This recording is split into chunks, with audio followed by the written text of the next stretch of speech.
കൊല്ലായി ഞാൻ തുടങ്ങിയിട്ട്, ഞാൻ കഴിക്കാൻ തുടങ്ങിയിട്ട് 8 കൊല്ലാവും. ഈ മാർച്ച് 31 വന്നു കഴിഞ്ഞാൽ 8 കൊല്ലാവുമ്പോൾ, ഈ 8 കൊല്ലം മുമ്പ് ഞാൻ സ്റ്റാർട്ട് ചെയ്ത എന്റെ ഷെയ്ക്ക് 2017 മാർച്ച് 31-ാം തീയതി ഞാൻ സ്റ്റാർട്ട് ചെയ്ത ഷെയ്ക്ക് ഇന്ന് രാവിലെ പോലും എന്റെ ബ്രേക്ക്ഫാസ്റ്റ് ആ ഷെയ്ക്കാണ്.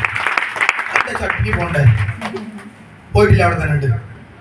അപ്പൊ അങ്ങനെ ഒരു ന്യൂസ്. ഇനി അതിന്റെ പുറമെ ഇതിന്റെ ബിസിനസിനെ കുറിച്ചിട്ടും അങ്ങനെ പല കാര്യങ്ങളെ കുറിച്ചിട്ടും അതിൽ ന്യൂസ് വന്നിരുന്നു. ഇങ്ങനെയൊക്കെ വന്നിട്ടും യഥാർത്ഥത്തിൽ പ്രബലരായിട്ടുള്ള കുറെ ചാനലുകൾ ഉണ്ടല്ലോ, മുഖ്യധാരാ ചാനലുകൾ, മാധ്യമങ്ങളില്. എന്തുകൊണ്ടാ ആ മാധ്യമങ്ങളൊന്നും അത് ഏറ്റെടുക്കാത്ത? ഇനി എന്തുകൊണ്ടാ ഇങ്ങനെ ഒരു 5-6 ദിവസമായിട്ട് ഇതിങ്ങനെ പരന്ന് യൂട്യൂബിലും ഫേസ്ബുക്കിലൊക്കെ ഇട്ടിട്ടും സർക്കാർ അതിനെതിരെ പ്രതികരിക്കാത്തതിന്റെ കാരണം എന്താ? എന്തുകൊണ്ടാ ഹെർബാലൈഫ് കമ്പനി പോലും അതിനെ മൈൻഡ് ചെയ്യാത്തതിന്റെ കാരണം?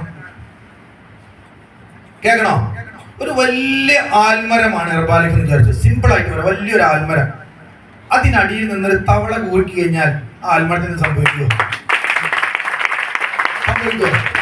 എനിക്ക് ആൽമരത്തിന്റെ താഴെ നിന്നൊരു തവള കൂവിയ അങ്ങനെ കാണുള്ളൂ ആ മറുനാടൻ മലയാളിന് ഹെർബാലൈഫ് കമ്പനി. കാരണം മറുനാടൻ മലയാളി സാധാരണ ഈ കേരളത്തിലുള്ള ചില ആളുകളുടെ ഉള്ളിലേക്ക് വരുന്ന ഒരു വിഷം മാത്രമാണ്.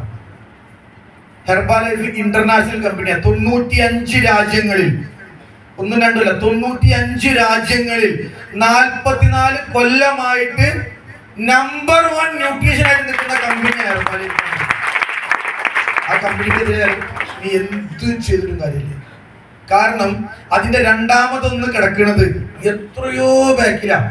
ബെസ്റ്റ് ന്യൂട്രീഷനിൽ നിങ്ങൾക്ക് ഡൗട്ട് ആർക്കെങ്കിലും ഉണ്ടെങ്കിൽ നിങ്ങളുടെ കയ്യിലുള്ള മൊബൈൽ ഉണ്ടല്ലോ, അത് ഐഫോൺ ആയാലും ശരി ആൻഡ്രോയിഡ് ആണെങ്കിലും ശരി, അതിലെ ഗൂഗിൾ എടുത്തിട്ട് ഗൂഗിളിനോട് ചോദിച്ചു നോക്കുക, ഗൂഗിൾ ഏതാണ് ലോകത്തിലെ നമ്പർ 1 ന്യൂട്രീഷൻ കമ്പനി എന്ന് ഗൂഗിളിനോട് വെറുതെ ചോദിച്ചു നോക്കുക.